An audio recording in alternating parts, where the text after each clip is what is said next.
Hello, my dear students. Assalamu alaikum to all of you.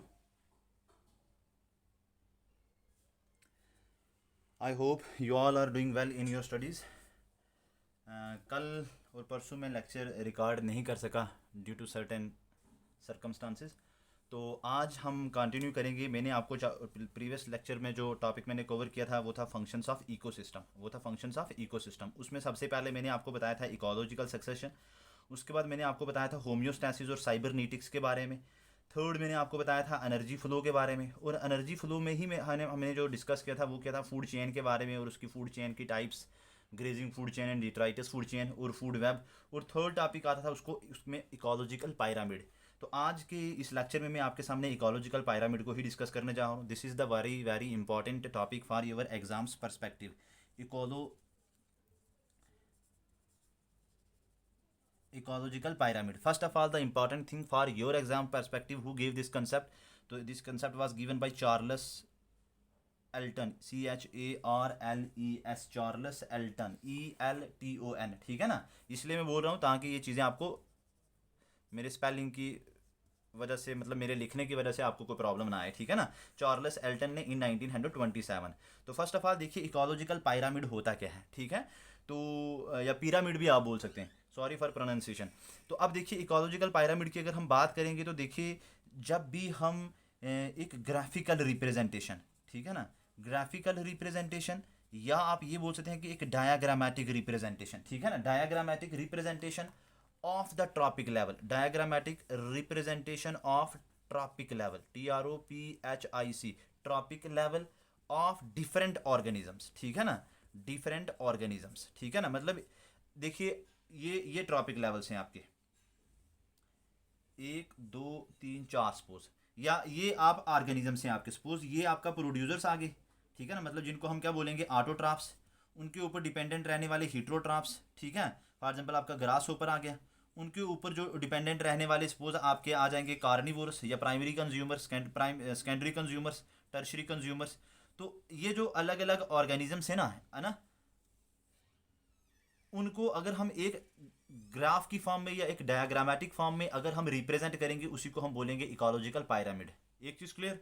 दूसरी बात, ये organism यहाँ पे लाई करता है, ये यहाँ पे लाई करता है, ये यहाँ पे लाई करता है, ये यहाँ पे लाई करता है। तो ये एक मतलब यू कैन से दैट कि एक लीनियर सिक्वेंस है। इसको हम बोलेंगे फूड चेन। प्रीवियस लेक्चर में पढ़ा है, ठीक है ना, फूड चेन। अब फूड चेन के अंदर कोई ऑर्गेनिज्म कहाँ पे लाई करता है, उसी को हम बोलेंगे ट्रॉपिक लेवल। तो सपोज ये ट्रॉपिक लेवल 1 आ गया, ये आपका 2 आ गया, ये ट्रॉपिक लेवल आपका 3 आ गया। तो कोई ऑर्गेनिज्म एक फूड चेन के अंदर कहाँ पे रहता है, उसको हम बोलेंगे ट्रॉपिक लेवल। और ट्रॉपिक लेवल के अंदर जो जो ऑर्गेनिजम्स हैं उनको एक डायग्राम की फॉर्म में, एक फिगर की फॉर्म में रिप्रेजेंट करेंगे, उसको हम बोलेंगे इकोलॉजिकल पायरामिड। एक चीज याद आ गई। दूसरा इंपॉर्टेंट पॉइंट इसमें आपने याद रखना है कि इसमें जो प्रोड्यूसर्स होते हैं, प्रोड्यूसर्स, PRODUCER, जिनको आप ऑटोट्राफ भी बोलते हो माय डियर स्टूडेंट्स। मैं साथ साथ में थोड़ा थोड़ा आपको रिवाइज भी, ऑटो का मतलब ही होता है सेल्फ, पीछे ही बता चुका हूँ। ट्राफ का मतलब होता है नरिश करना, मतलब जो अपनी खुराक को खुद से प्रिपेयर करते हैं। तो प्रोड्यूसर्स जो होते हैं ये बेस बनाते हैं। ये क्या बनाते हैं, बेस, जो कि लार्जर होता है। जो क्या होता है, लार्जर होता है। जो क्या होता है, वाइडर होता है। जो क्या होता है, ग्रेटर होता है। ठीक है, एक चीज।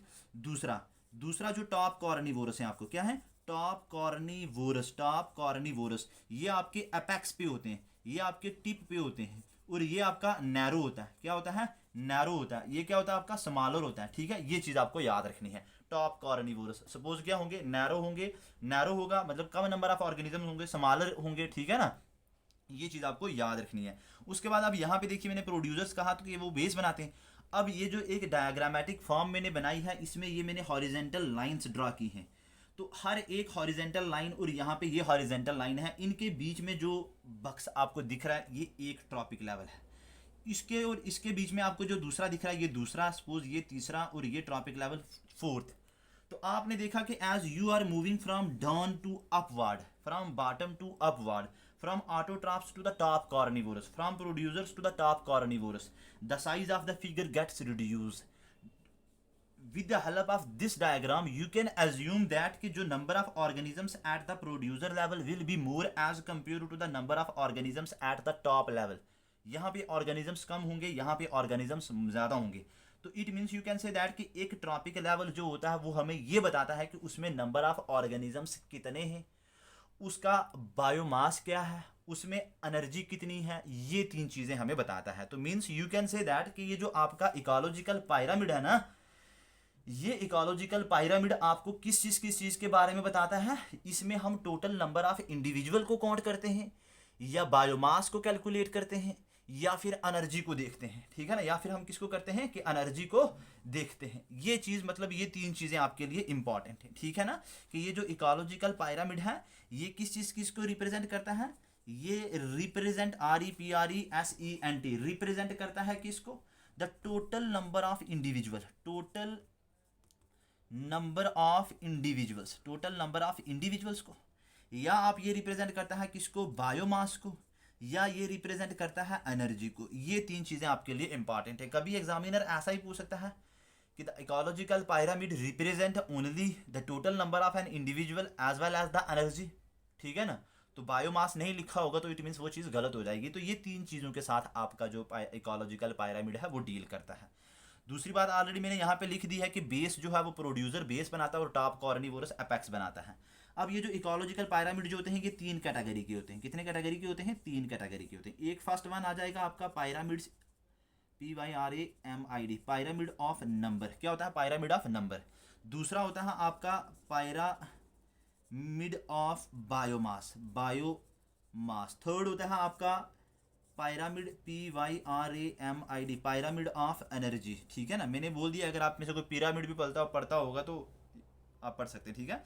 तो अब पायरामिड ऑफ नंबर्स की अगर हम बात करेंगे तो इसमें हम नंबर ऑफ ऑर्गेनिजम्स को काउंट करते हैं। क्या करते हैं, नंबर ऑफ ऑर्गेनिजम्स को काउंट करते हैं कि टोटल नंबर ऑफ ऑर्गेनिजम्स एक ट्रॉपिक लेवल में कितने हैं। सपोज ये एक ट्रॉपिक लेवल, ये दूसरा, ये तीसरा और ये चौथा। तो सपोज इस ट्रॉपिक लेवल में नंबर ऑफ ऑर्गेनिजम्स कितने हैं वो हम यहाँ पे काउंट करते हैं, ठीक है ना। सपोज यहाँ पे देख लीजिए आप प्रोड्यूसर्स आ गए, आपके सपोज प्लांट्स आ गए, यहाँ पे प्लांट्स आ गए, इनके ऊपर ग्रास होपर डिपेंड करता है यहाँ पे आपके, जो कि हर्बीवोरस आ गई। इनके ऊपर सपोज आ गया, इस ग्रास होपर को खाने वाला सपोज लीजर्ड आ गया, कोई कॉर्निवोरस आ गया, ठीक है ना। मतलब कॉर्निवोरस आपका आप मान लीजिए कि सेकेंडरी कंज्यूमर आ गया या टर्शरी कंज्यूमर आ गया, ठीक है। तो अब हर एक ट्रॉपिक लेवल जो होता है वो नंबर ऑफ ऑर्गेनिजम्स को रिप्रेजेंट करता है, और जितना ट्रॉपिक लेवल बड़ा होगा इट मीन्स उसमें नंबर ऑफ ऑर्गेनिजम्स उतने ज्यादा होते हैं। यहाँ पे नंबर ऑफ ऑर्गेनिजम्स बहुत कम है। एक चीज बात पता चल गई, पायरामिड ऑफ नंबर। अब ये पायरामिड ऑफ नंबर में एक तो हम नंबर ऑफ ऑर्गेनिजम्स को काउंट करते हैं, और ये हमेशा जो है ये अपराइट या इन्वर्टेड नहीं होता है। इट मे बी अपराइट, ये अपराइट भी हो सकता है और ये इन्वर्टेड भी हो सकता है। अपराइटेड इसको बोलेंगे और इन्वर्टेड इसको बोलेंगे, ठीक है। अपराइट क्यों होगा, क्योंकि नंबर ऑफ प्रोड्यूसर्स ज्यादा होंगे, और as you are moving from bottom to the top, bottom to the apex, bottom to the tip, from base to the tip, number of organisms get reduced, that is why it is upright. In this case you will see that कि number of organisms at the producers level, producer level पे number of organisms जो होंगे वो कम होंगे। suppose एक कोई बड़ा tree है, कोई बड़ा ट्री है, यहाँ पे ये एक ही है, इसके ऊपर बहुत सारे बर्ड हैं, इसके ऊपर बहुत सारे बर्ड्स हैं। इन बर्ड्स के ऊपर जो है आप देख लीजिए, इनके ऊपर सपोज बहुत सारे पैरासाइट्स हैं, बहुत सारे क्या हैं, पैरासाइट्स हैं। क्या है, बहुत सारे पैरासाइट्स हैं, और इन पैरासाइट्स के ऊपर बहुत सारे हाइपर पैरासाइट हैं, PARACITE, हाइपर पैरासाइट्स हैं। क्या है, बहुत सारे हाइपर पैरासाइट्स हैं। तो यहाँ पे देखिए आप कि प्रोड्यूसर्स, उनके ऊपर बर्ड्स, उनके ऊपर पैरासाइट्स, और उनके ऊपर हाइपर पैरासाइट। हाइपर पैरासाइट्स वो होते हैं जो पैरासाइट्स के ऊपर मतलब रहते हैं। तो यहाँ पे आपने देखा कि एक सिंगल ट्री था, उसके ऊपर बर्ड्स डिपेंडेंट थे जो वो बहुत ज़्यादा थे, वो मतलब एज कम्पेयर टू एक सिंगल या एक लार्जर ट्री के कंपैरिजन में बर्ड्स ज़्यादा थे। उन बर्ड्स के ऊपर जो पैरासाइट रिलाई करते हैं वो और भी ज़्यादा थे, उनके ऊपर जो हाइपर पैरासाइट रिलाई करते हैं वो और भी ज़्यादा थे। तो मतलब यू विल सी देयर कि यहाँ पे प्रोड्यूसर्स जो थे वो बिल्कुल कम है। तो इट मीन्स इसका जो बेस आ जाएगा वो बिल्कुल नैरो या स्मॉलर आ जाएगा, नंबर ऑफ ऑर्गेनिजम्स कम होंगे, लेकिन इसके टॉप पे यहाँ पे नंबर ऑफ ऑर्गेनिजम्स ज्यादा होंगे। तो it means you will see that, you will say कि मतलब पायरामिड ऑफ नंबर जो है वो अपराइट भी हो सकता है और इन्वर्टेड भी हो सकता है। एक चीज क्लियर हो गई। दूसरी चीज जो आपके एग्जाम पर्सपेक्टिव से इंपॉर्टेंट है वो ये है कि ये पायरामिड ऑफ नंबर जो है वो अपराइट किसके केस में होगा, ये चीज आपको पता होनी चाहिए। तो ये अपराइट होगा आपके ग्रासलैंड, ये चीज आपको याद रखनी है। ग्रासलैंड और पॉन्ड इकोसिस्टम में है, यह हमेशा क्या होगा, आपका अपराइट होगा। क्या होगा, अपराइट होगा। ये चीज आपको याद रखनी है। और सपोज ट्री इकोसिस्टम में, ट्री इकोसिस्टम आपने देख लिया ना, फॉर एग्जांपल फॉर एग्जाम्पल आपका ऐसे था, ठीक है ना, ये वाला, ठीक है। तो इसमें सपोज यहाँ पे नीचे आपका एक बड़ा ट्री था, उसके ऊपर बर्ड्स बहुत ज़्यादा थे, उसके ऊपर पैरासाइट और उसके ऊपर हाइपर पैरासाइट, तो इन्वर्टेड हो जाएगा सपोज ट्री इकोसिस्टम के लिए। ये चीज़ दोनों आपको याद रखनी है। तो साथ में मैं फिगर्स लगा दूंगा इस लेक्चर्स के, इसी लेक्चर में, इसी टॉपिक के यहीं पे, आप उनको देख के आपको और भी ज़्यादा क्लैरिटी मिल जाएगी। तो ग्रासलैंड इकोसिस्टम और पॉन्ड इकोसिस्टम में आपको आई होप के पता चल गया होगा। पॉन्ड इकोसिस्टम में भी सपोज यहाँ पे देखिए die atoms at the base level, die atoms अगर आपने मेरा प्रीवियस लेक्चर वॉच किया है, ये पॉन्ड इकोसिस्टम में आ जाएगा, पॉन्ड इकोसिस्टम, ठीक है ना। यहाँ पे मैं चलो ग्रास वाला भी बना देता हूँ, आपको और अच्छी क्लैरिटी हो जाएगी। ग्रास इकोसिस्टम, पॉन्ड इकोसिस्टम, ये डाई एटम्स आपका एल्गी ही होता है। इनके ऊपर जो डिपेंडेंट है सपोज आपके जूप्लंक्टन, क्या है, जूप्लंक्टन, वो कम इन नंबर होंगे, लेकिन ये बहुत ज़्यादा इन नंबर थे, ठीक है। इन जूप्लंक्टन के ऊपर जो डिपेंडेंट थे ऑर्गेनिज्म, सपोज आपकी स्मॉल फिशेज आ गई, स्मॉल फिशेज, ठीक है, स्मॉल फिशेज आ गए, आपका क्रैब आ गया, आपके लार्वे आ गए, वो इनके ऊपर डिपेंडेंट है, वो और भी कम होंगे, ठीक है, ये और भी कम होंगे, समझ आ गई ना। तो उसके बाद देखिए इनके ऊपर जो लार्जर फिशेस थी वो और भी कम होंगी। तो मतलब पॉन्ड इकोसिस्टम में भी आप ये बोल सकते हैं कि जो आपका पायरामिड ऑफ नंबर होगा वो अपराइट होगा, ठीक है, अपराइट होगा। As you move from producers to the top carnivorous, number of organisms get reduced, size of the trophic level becomes squeezed, मतलब उसका वो कंट्रैक्ट होता जाएगा, ठीक है।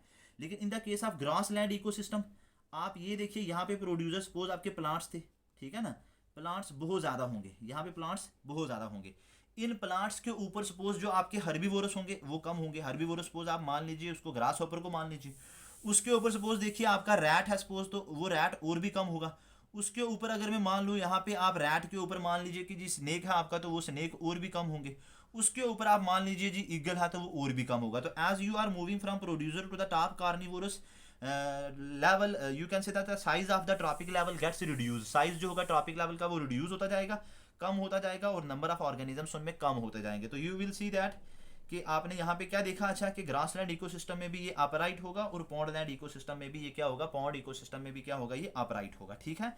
उसके बाद इन्वर्टेड मैंने आपको बता दिया ट्री इकोसिस्टम में। ट्री इकोसिस्टम में फॉर एग्जांपल कैसे, देखिए ऐसे सपोज ये आ जाएगा आपका यहाँ पे आ जाएगा आपका ट्री, ठीक है ना। तो ट्री के ऊपर बहुत सारे बर्ड्स हैं, इन बर्ड्स के ऊपर जो पैरासाइट्स हैं वो और भी ज़्यादा हैं, और इन पैरासाइट्स के ऊपर सपोज जो हाइपर पैरासाइट्स हैं वो और भी ज़्यादा हैं। तो इस वजह से ट्री इकोसिस्टम के केस में वो क्या होगा, इन्वर्टेड भी होगा, क्या होगा, इन्वर्टेड भी होगा, ठीक है। ये चीज़ आपको याद रखनी है इस पायरामिड ऑफ नंबर में। लेकिन अब देखिए कि किसी भी ट्रॉपिक लेवल में ना हम exactly total number of organisms को काउंट नहीं कर सकते, it is not suppose feasible, ये उसकी एक लिमिटेशन आ गई, ड्यू टू विच हम सेकंड आ जाएगा हमारे पास pyramid of biomass, pyramid of biomass, pyramid of biomass. इस पायरामिड ऑफ बायोमास में एक ही चीज़ आप याद रखिए, इसमें ना हम ड्राई वेट को काउंट करते हैं, dry weight of an organism, of all the organisms at the trophic level हम काउंट करते हैं, एट द ट्रॉपिक लेवल हम ड्राई वेट को काउंट करते हैं। ड्राई वेट वो होता है कि जो एक normal weight of your body, normal weight of your body, normal weight of your body या normal weight of an organisms, ठीक है ना, विदाउट हैविंग एक्स्ट्रा फ्लूइड, ठीक है ना, मतलब उसकी बॉडी में, मतलब विदाउट वाटर, समझ आ गया ना, इतनी बात याद रखिए आप। तो ये हो गया आपका ड्राई वेट। तो dry weight of all the organisms at the trophic level को हम वेट करें, ठीक है ना, to overcome the limitations of pyramid of number, उसको हम बोलेंगे पायरामिड ऑफ बायोमास। ये देख लीजिए, मास से और वेट से आप इसको याद रख दीजिए। इसमें हम वेट को मेजर करते हैं और उसमें हम नंबर ऑफ ऑर्गेनिजम्स को काउंट करते थे, इसमें हम वेट का मेजर करते हैं एट ईच ट्रॉपिक लेवल, ठीक है। इसको हम क्या बोलेंगे, पायरामिड ऑफ बायोमास। और पायरामिड ऑफ बायोमास को हम हमेशा रिप्रेजेंट करते हैं किसके साथ, ग्राम पर मीटर स्क्वायर, रिप्रेजेंट, ठीक है ना, रिप्रेजेंट ग्राम पर मीटर स्क्वायर। ये चीज़ याद रखिए, पेपर में आ सकती है, ठीक है ना, पायरामिड ऑफ बायोमास। उसके बाद ये देखिए, ये पायरामिड ऑफ बायोमास ये भी हमेशा अपराइट भी हो सकता है और ये भी आपका इन्वर्टेड भी हो सकता है। क्या हो सकता है आपका, इन्वर्टेड भी हो सकता है। अब ये अपराइट कब होगा और इन्वर्टेड कब होगा, this is important for your exams perspective. ये टेरेस्ट्रियल इकोसिस्टम के लिए अपराइट होगा और इन्वर्टेड होगा आपके लिए एक्वेटिक इकोसिस्टम के लिए। क्या होगा, एक्वेटिक इकोसिस्टम के लिए। तो टेरेस्ट्रियल में जैसे आपने पीछे पढ़ा, सपोज यहाँ पे ये नंबर ऑफ आपका प्रोड्यूसर्स आ गए, तो प्रोड्यूसर ज़्यादा होंगे, उनके ऊपर हर्बीवोरस और भी कम होंगे, ये ठीक है ना, उनके ऊपर हर्बीवोरस और भी कम होंगे, उनके ऊपर प्राइमरी कार्निवोरस और भी कम। ये आ गया आपके हर्बीवोरस, ये आ जाएगा आपका सपोज प्रोड्यूसर्स, या जिनको आप ऑटोट्रॉफ बोलते हैं, क्या बोलते हैं, ऑटोट्रॉफ्स बोलते हैं, तो ये आ जाएगा आपका PRODUCER प्रोड्यूसर्स, और ये आ जाएगा आपका सेकेंडरी कार्निवोरस, सेकेंडरी कार्निवोरस। तो आपने देखा कि साइज जो है वो रिड्यूस हो रहा है, that is why it is called as upright. लेकिन इन व्हाट केस, इन कौन से इकोसिस्टम में, टेरेस्ट्रियल इकोसिस्टम के केस में। लेकिन एक्वेटिक के केसेस में ये इन्वर्टेड होता है, एक्वेटिक के केसेस में ये इन्वर्टेड होता है। मीन्स बहुत ही सिंपल है, आप ये देखिए ऐसा होगा, इन्वर्टेड होगा। मीन्स यहाँ पे जो प्रोड्यूसर्स होंगे वो कम होंगे, प्रोड्यूसर्स जो होंगे कम होंगे, इनके ऊपर स्मॉल फिशेज जो रिलाई करती हैं वो थोड़ी ज़्यादा होंगी, और इनके ऊपर जो बिगर फिशेज लाइक वेल वगैरह हो गई, शार्क हो गई, वो और भी ज़्यादा होंगी। तो in case of you can say that कि एक्वेटिक इकोसिस्टम में जो पायरामिड ऑफ बायोमास होगा वो क्या होगा आपका, इन्वर्टेड होगा। इसमें हम ड्राई वेट को काउंट करते हैं, इसमें वेट ज़्यादा होगा, इसमें कम होगा, इसमें और भी कम होगा। ये समझ आ गई, पायरामिड ऑफ बायोमास। उसके बाद देखिए थर्ड एंड मोस्ट इंपॉर्टेंट आ जाएगा आपका पायरामिड ऑफ एनर्जी। कौन सा आ जाएगा, pyramid of energy, pyramid of ENERGY, energy. एक चीज़ ये मोस्ट सूटेबल होता है, क्या होता है, सूटेबल, इंपॉर्टेंट है, पेपर में पूछते हैं। ये रिफ्लेक्ट करता है लॉज ऑफ थर्मोडाइनमिक्स को। किसको, thermodynamics, DYNAMICS, laws of thermodynamics.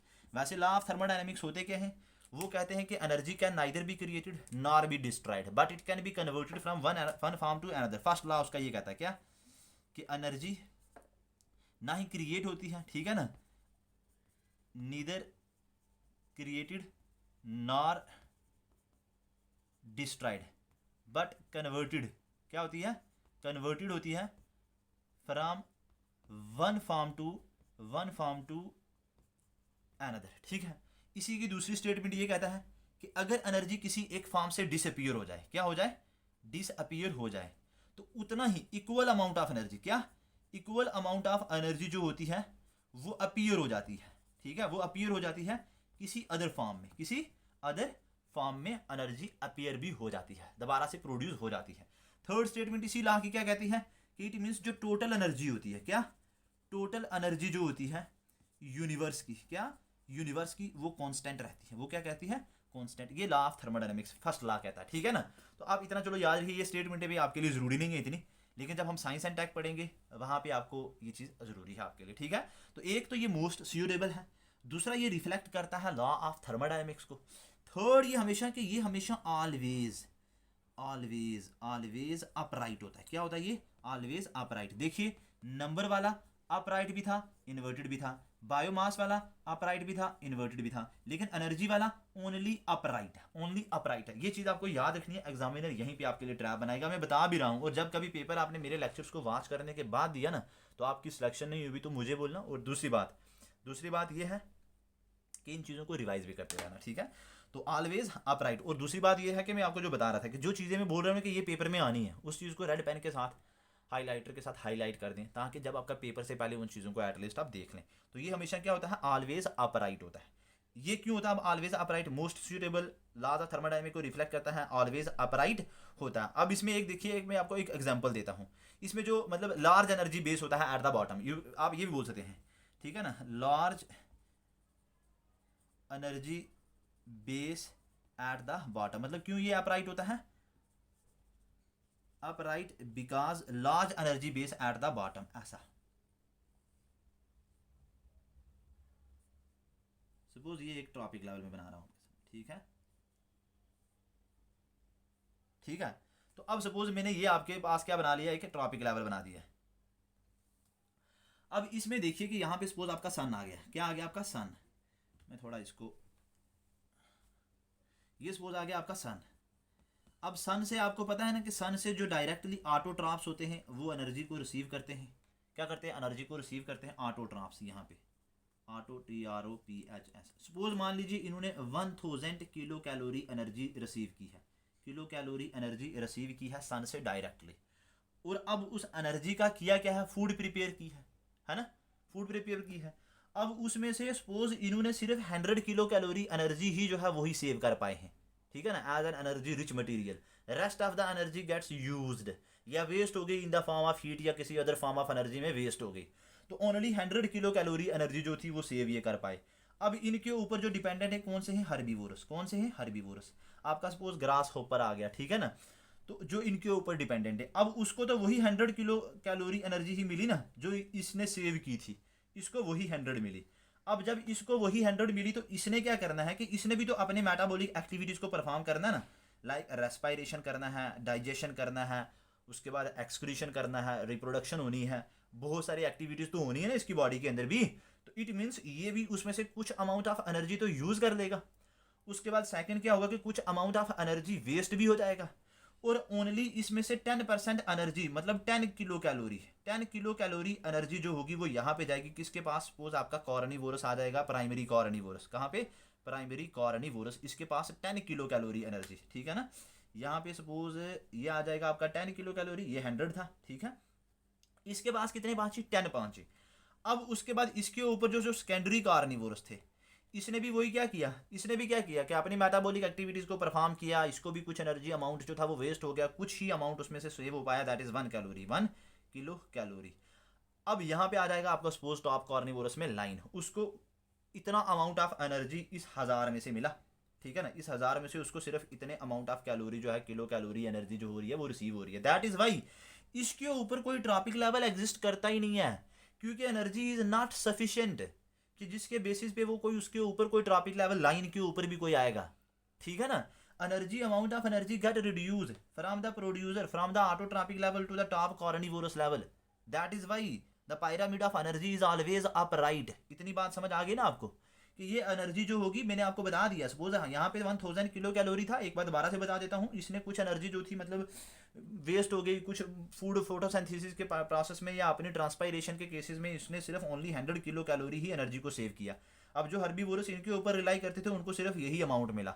अब इन्होंने अपनी मेटाबॉलिक एक्टिविटीज़ को परफॉर्म किया, उसमें से मतलब बाकी कुछ तो अमाउंट यूज़ हो गया, कुछ रेस्ट मतलब वेस्ट हो गया, तो उसमें से सिर्फ 10 किलो कैलोरी इन्होंने सेव की, जिसको जो किसको मिली, प्राइमरी कार्निवोरस को। इसने भी कुछ मेटाबॉलिक एक्टिविटीज़ को परफॉर्म किया, कुछ वेस्ट हो गई, तो ओनली 1 किलो कैलोरी इसने सेव की, जो कि किसको मिली, जो किसको मिली, आपके सेकेंडरी कार्निवोरस जो आपका आ जाएगा सपोज लाइन। तो अब उसके ऊपर एनर्जी सफिशिएंट नहीं है कि कोई ऑर्गेनिज्म जो है वो सर्वाइव कर सके, तो इसकी वजह से ही ओनली 3 to 4 ट्रॉपिक लेवल ही आपको देखने को मिलते हैं। तो this is the pyramid of energy which is always upright, ठीक है ना। और pyramid of energy also help us to understand, also help us to understand the concept of biological magnification या बायो मैग्निफिकेशन भी हम बोल सकते हैं, ठीक है ना, बायो मैग्निफिकेशन। तो this is all about the ecological pyramid. 1-2 minute की हम क्विक रिवीजन इसको करते हैं, ठीक है ना। तो या मैं आपको इसमें एक चीज़ ये भी बता देता हूँ कि ये जो हम पढ़ते हैं फॉर एग्जाम्पल इकोलॉजिकल पायरामिड, ये इकोलॉजिकल पायरामिड हम पढ़ते क्यों हैं, इसका रीज़न क्या है, ठीक है। तो इसका सबसे पहला रीज़न आपके लिए इकोलॉजिकल पायरामिड के लिए कि it shows the feeding of different organisms in different ecosystem. क्या करता है, इंपॉर्टेंस की बात करते थे, उसके बाद मैं आपको रिवाइज करता हूँ। क्या करता है कि ये शोज करता है फीडिंग मैकेनिज्म को, ठीक है, फीडिंग मैकेनिज्म ऑफ ऑर्गेनिजम्स का, ठीक है ना, in different ecosystem, in different ecosystem. मतलब अगर आपको आंसर्स वगैरह लिखने होते हैं ना, तब ये चीज़ें आपके लिए इंपॉर्टेंट होती हैं। दूसरी बात ये क्या करता है कि एफिशिएंसी, हमें मतलब इसकी हेल्प से हमें ये पता है कि एफिशिएंसी ऑफ एनर्जी ट्रांसफर, कितना अमाउंट ऑफ एनर्जी ट्रांसफर हो रही है from trophic level 1 to trophic level 2 and up to the 3rd या 4th trophic level, energy level transfer, ठीक है ना, efficiency of ENERGY, energy transfer, ठीक है ना, एनर्जी ट्रांसफर। और थर्ड आपको ये भी पता चलता है, आप ये भी पता चला सकते हैं कि condition of ecosystem, CONDITION, condition of ecosystem, condition of ecosystem, उसके अकॉर्डिंगली उसके बेस पे फिर आप उस इकोसिस्टम को प्रिवेंट कर सकते हैं, ठीक है ना, उसकी फर्दर डैमेज को रोक सकते हैं। तो ये कुछ इसकी इंपॉर्टेंस थी। तो हैव अ क्विक रिवीजन एक हम कर लेते हैं। इकोलॉजिकल पायरामिड मैंने आपको बताया, इकोलॉजिकल पायरामिड किसने कंसेप्ट दिया, चार्ल्स एल्टन ने दिया 1927। इट इज़ नथिंग, बस एक ग्राफिकल रिप्रेजेंटेशन है। ग्राफिकल क्या है, रिप्रेजेंटेशन है ऑर्गेनिजम्स की। उसके बाद थर्ड मैंने आपको बताया कि इसमें जो बेस है, बेस ट्रॉपिक लेवल का, वो होते हैं प्रोड्यूसर्स, और अपेक्स पे आपको क्या मिलेंगे, आपको टॉप कॉर्निवोरस, क्या मिलेंगे, टॉप कॉर्निवोरस मिलेंगे। उसके बाद इसमें मैंने आपको 3 टाइप्स इसकी बताई हैं। एक बताया है पायरामिड ऑफ नंबर, दूसरा बताया है बायोमास, तीसरा बताया है आपको एनर्जी।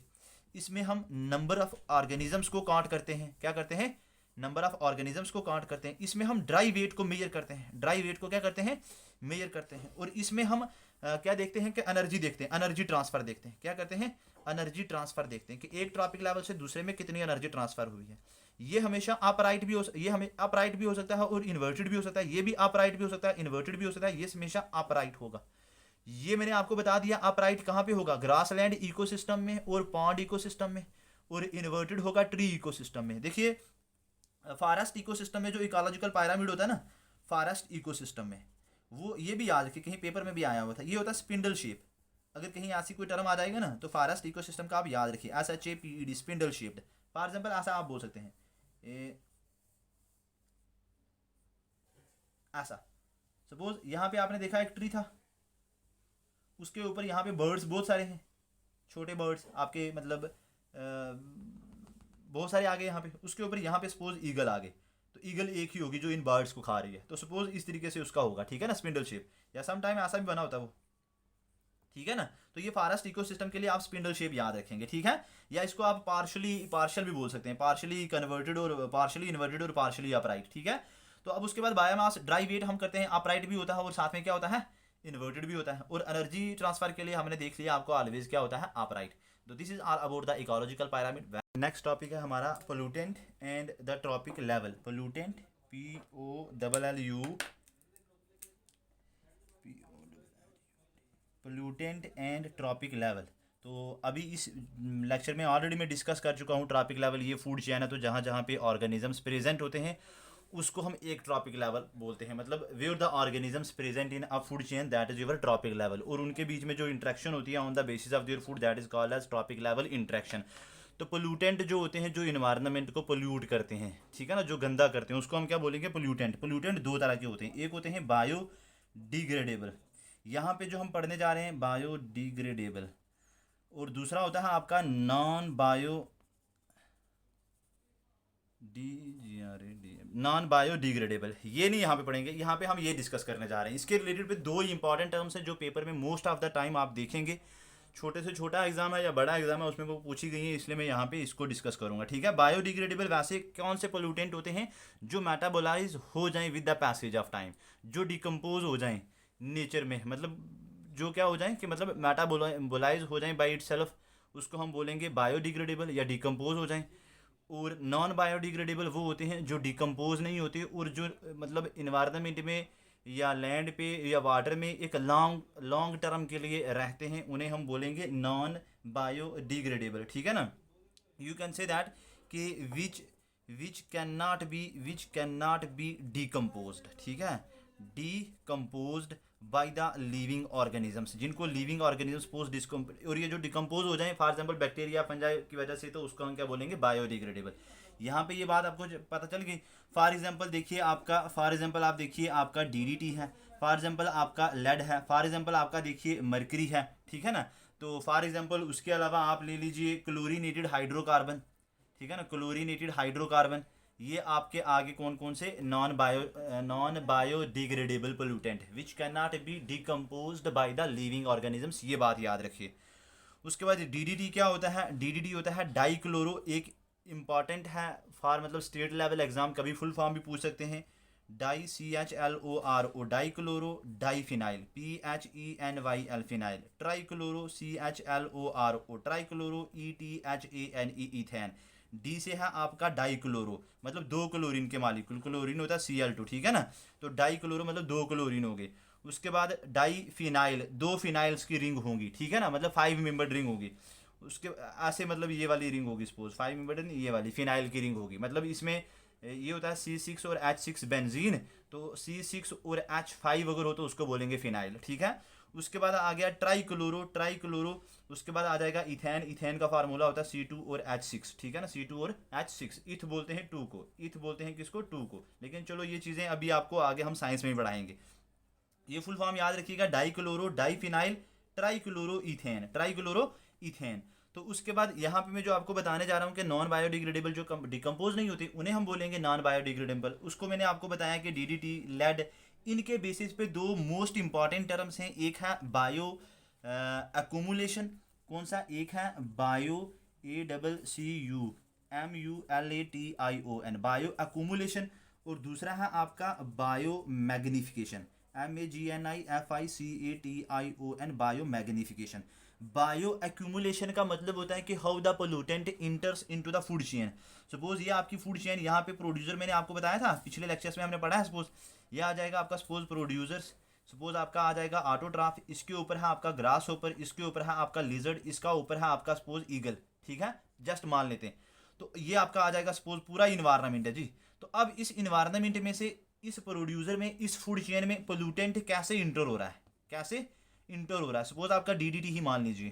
तो ये पोल्यूटेंट का इंटर होना एक फूड चेन के फर्स्ट लेवल पे, ट्रॉपिक लेवल फर्स्ट में, उसी को हम बोलेंगे बायो एक्यूमुलेशन। क्या अच्छा कि how the pollutant, POLLUTANT, pollutants inter into the food chain, inter into the food chain, उसको हम क्या बोलेंगे, बायो एक्यूमुलेशन। बायो एक्यूमुलेशन, ये चीज़ आपको याद रखनी है, ठीक है। ये चीज़ आपके लिए इंपॉर्टेंट है। और इसमें एक चीज़ और भी याद रखनी है कि इन बायो एक्यूमुलेशन कंसंट्रेशन जो होती है ना, किसकी, पोल्यूटेंट की कंसंट्रेशन, क्या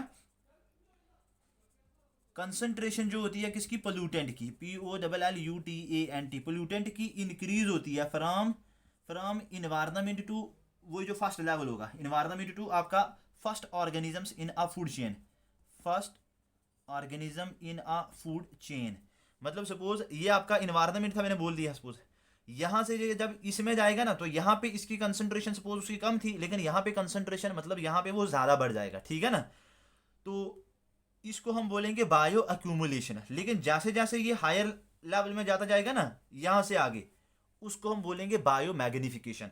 मतलब from trophic level 1 to when trophic level 2 then 3 then 4, as the trophic level changes concentration of the pollutant gets increase, that is called as biomagnification। उसको हम क्या बोलेंगे, बायोमैग्निफिकेशन। ये अभी हम टर्म पढ़ेंगे भी। फर्स्ट इंटर कैसे हुआ पोल्यूटेंट, उसको हम बायो एक्यूमुलेशन बोलेंगे। दूसरा कंसंट्रेशन पोल्यूटेंट की इंक्रीज होगी from environment to the first organism in food chain. दो चीज़ें आपको याद रखनी है। एग्जाम्पल देखिए, फॉर एग्जाम्पल मैंने आपको ऑलरेडी बताया कि मैं एग्जाम्पल के बिना ऐसे नहीं बताता आपको। तो फर्स्ट ऑफ ऑल देखिए, आपके पास है suppose for example when DDT बता चुका हूं, डाइफिनाइल ट्राइक्लोरो इथेन।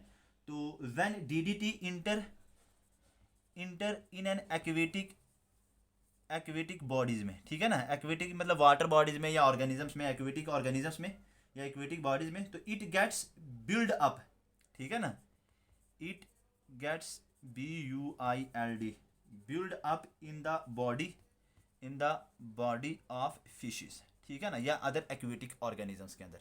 जैसे सपोज ये आपका एक्वेटिक इकोसिस्टम है, एक आपने मान लिया पाउंड है, यहाँ से आपका डीडीटी समहाउ इंटर हो गया। डीडीटी जो होता है ये एक कलरलेस, टेस्टलेस, ऑर्डरलेस एक कंपाउंड, केमिकल कंपाउंड होता है, जिसको एज एन इंसेक्टिसाइड भी यूज करते हैं इन एन एग्रीकल्चरल फील्ड। ये भी बात याद रखिए, ठीक है। क्या एक कलरलेस, पूछ भी सकते हैं कभी के पेपर में, कलरलेस होता है, ऑर्डरलेस होता है, उसके बाद टेस्टलेस होता है, ठीक है, और एक केमिकल कंपाउंड होता है। क्या होता है, केमिकल कंपाउंड, और यूज करते हैं इसको एज एन इंसेक्टिसाइड। क्या करते हैं, as an insecticide in an agricultural field. उसके अलावा मतलब इसको मलेरिया को कम्बैट करने के लिए, मतलब फॉर एग्जाम्पल मॉस्किटो को किल करने के लिए भी हम डीडीटी का इस्तेमाल करते हैं, यूज करते हैं।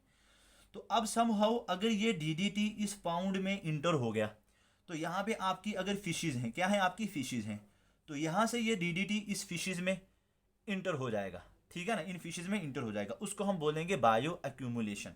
इस फिशेज को अगर कोई बिग फिश खा रही है, उसको उससे बड़ी फिश खा रही है, तो ये जब एक एक स्टेप आगे आगे बढ़ता जाएगा, तो इस डीडीटी का लेवल, इसकी कंसंट्रेशन और बढ़ती जाएगी, उसी को हम बोलेंगे बायो एक्यूमुलेशन। एक चीज़ पता चल गया कि जब डीडीटी क्या होगा, इंटर होगा एक्वेटिक इकोसिस्टम में, तो उसका लेवल जो होगा वो ऑर्गेनिजम्स के अंदर बढ़ जाएगा। क्या बोलेंगे, मतलब फर्स्ट ऑर्गेनिज्म के लेवल में, फर्स्ट ऑर्गेनिजम्स में उसका लेवल बढ़ जाएगा, उसको हम क्या बोलेंगे, बायो एक्यूमुलेशन। क्या बोलेंगे, बायो एक्यूमुलेशन। सेकंड चीज, सेकंड इसमें एग्जांपल आप देख लीजिए, कार एमिशंस। कार एमिशंस होता है ना, EMISSION, बहुत सारी various green house gases, aerosols, dust particle जो भी है, स्मोक्स, है ना। बिल्ड अप इन बर्ड्स, ठीक है ना, बिल्ड अप इन बर्ड, वो बर्ड के अंदर इंटर हो रहा है, ये कार का एमिशन हुआ, बर्ड्स के अंदर जा रहा है, तो ये भी हो गया आपका bio accumulation. I think it is more than enough, ठीक है ना, मोर देन सफिशिएंट। सेकंड आ गया आपका bio magnification, BIOMAGNIFICATION, bio magnification. इसमें मैंने आपको क्या बताया कि बायो मैग्निफिकेशन इज नथिंग बस यू कैन से दैट कि टेंडेंसी ऑफ पोल्यूटेंट क्या, अच्छा टेंडेंसी ऑफ पोल्यूटेंट POLLUTANT, ठीक है ना, to concentrate CONCENTRATE to concentrate, ठीक है ना, to concentrate as they move from one trophic level to another. मैंने आपको बता दिया, सपोज ये एक ट्रॉपिक लेवल, ये सेकंड, ये थर्ड, ये फोर्थ, यहाँ पे DDT था। जब यहाँ से ये ट्रॉपिक लेवल 2 में जाएगा तो इसकी कंसंट्रेशन बढ़ जाएगी, ठीक है ना, कंसंट्रेशन उसकी क्या हो जाएगी, बढ़ जाएगी। यहाँ से आगे जाएगा तो कंसंट्रेशन और भी बढ़ जाएगी, यहाँ से और आगे जाएगा तो कंसंट्रेशन और भी बढ़ जाएगी। उसको हम बोलेंगे बायो मैग्निफिकेशन। बायो मैग्निफिकेशन एक और एग्जांपल मैं आपको देता हूँ बायो अक्यूमुलेशन की ही, मान लीजिए उसमें फॉर एग्जांपल राइस की फील्ड में, ठीक है ना, ये राइस की फील्ड है, यहाँ पे आप फर्टिलाइजर्स वगैरह यूज़ करते हैं। तो सपोज आपने DDT को इंटर किया, ठीक है ना, वीड्स को किल करने के लिए, या किसी भी वीडीसाइड्स को आपने इंटर इसमें, या यूरिया को ही डालते हैं हम। तो इस जब ये देखिए ये एक फर्स्ट लेवल आ गया, प्रोड्यूसर्स आ गए सपोज, है ना, ये प्लांट्स। तो जैसे ही ये DDT इसके अंदर होगा तो ड्यूरिंग हार्वेस्टिंग, अब आफ्टर 5 to 6 मंथ के बाद ये DDT इसके अंदर भी चला जाएगा, वो यूरिया इसके अंदर भी चला जाएगा। तो ये जो इंटर हो रहा है ना आपका पोल्यूटेंट, किस में, इस राइस की फील्ड में, इस राइस की क्रॉप में इंटर हो रहा है, इसको हम बोलेंगे बायो एक्यूमुलेशन। अब राइस को हम खा रहे हैं, तो जब हम खाएंगे तो इसका लेवल हमारी बॉडी के अंदर सपोज और भी बढ़ जाएगा, वो हो जाएगा फिर बायो मैग्निफिकेशन।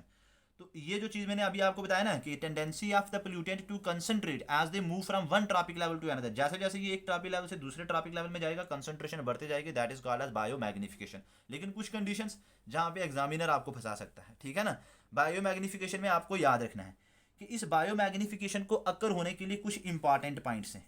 बायो मैग्निफिकेशन तभी होगी अगर आपका पोल्यूटेंट जो है, pollutant must be PLLUTANT, pollutant must be long lived. क्या होना चाहिए, लॉन्ग लाइव्ड होना चाहिए। क्या होना चाहिए, लॉन्ग लाइव्ड होना चाहिए। दूसरी बात क्या है, क्योंकि अगर वो शॉर्ट लाइव होगा, ना, अगर उसकी शॉर्ट लाइव्ड होगा तो वो डिकम्पोज हो जाएगा, वो ब्रेक हो जाएगा, ठीक है ना। तो ब्रेक हो जाएगा तो मतलब एक ऑर्गेनिज्म से फिर वो दूसरे में ट्रांसफर ही नहीं कर पाएगा, तो उसकी कंसंट्रेशन ही नहीं बढ़ेगी, तो बायो मैग्निफिकेशन ही नहीं होना है।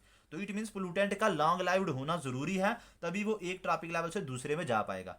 दूसरी बात, जो आपका पोल्यूटेंट है उसको वो होना चाहिए आपका सॉल्युबल इन फैट होना चाहिए। क्यों, अच्छा, कि अगर वो वाटर में सॉल्युबल होगा तो वाटर में डिजॉल्व हो जाएगा, वाटर में क्या हो जाएगा, वो डिजॉल्व हो जाएगा। तो डिजॉल्व हो जाएगा तो कोई भी ऑर्गेनिज्म उसको क्या कर देगा कि फिर थ्रू एक्सक्रीटरी प्रोसेस उसको बाहर निकाल देगा, तो तब भी बायो मैग्निफिकेशन नहीं होनी। तो इट मीन्स अगर वो सॉल्युबल इन फैट होगा तो फिर वो लॉन्ग टाइम के लिए किसी भी ऑर्गेनिज्म के अंदर, बॉडी के अंदर स्टे करेगा। ये भी चीज़ आपको याद रखनी है, सॉल्युबल इन फैट होना चाहिए। तीसरी जो चीज़ आपको ये याद रखनी चाहिए कि इट इज़ नॉट मोबाइल, ठीक है ना। ये क्या होना चाहिए, हाँ sorry, it is mobile in nature होना चाहिए। मोबाइल इन नेचर मतलब, मोबाइल का मतलब होता है वो जो ट्रांसफर करता है एक जगह से दूसरी जगह, ठीक है। अगर ये नॉट मोबाइल होगा, अगर ये ट्रांसफर नहीं कर पाएगा तो एक ही जगह पे स्टे फिर करता रहेगा ना, तो फिर ये ट्रांसफर ही नहीं कर पाएगा तो उसकी कंसंट्रेशन इंक्रीज भी नहीं होगी, ठीक है ना। तो एक चीज़ क्या होना चाहिए, लॉन्ग लाइव्ड होना चाहिए, सॉल्युबल इन फैट होना चाहिए। उसके बाद थर्ड मैंने आपको क्या बताया, मोबाइल होना चाहिए, ठीक है ना। तो ये सारी चीज़ें आपने इसके लिए, और बायोलॉजिकली एक्टिव भी होना चाहिए, ठीक है ना। ये यूपीएससी में कहीं एक बार पूछा हुआ भी था, तो ये चीज़ आपको याद रखनी है इस बायो एक्यूमुलेशन और बायो मैग्निफिकेशन के लिए। All these 4 points are important. First one is your long lived, दूसरा ये फैट में सॉल्युबल होना चाहिए, वाटर में होना चाहिए, तो वाटर में होगा तो डिजॉल्व हो जाएगा, तो थ्रू एक्सक्रीटरी प्रोसेस आउट हो जाएगा, रिमूव हो जाएगा। मोबाइल होना चाहिए ताकि दैट इज वाई वो concentrate, that is why they move from one trophic level to another, as otherwise वो मोबाइल नहीं होगा तो किसी एक ही जगह पे स्टे करता करेगा। तो बायोलॉजिकली एक्टिव भी होना चाहिए। दिस इज ऑल अबाउट जो मैंने आज आपको पढ़ाया है। एक पढ़ाया आपको इकोलॉजिकल पायरामिड, और सेकंड आ जाएगा आपका यहाँ पे bioaccumulation, and third is your biological magnification. तो thank you for watching my lectures. Have a better time ahead, have a good time ahead.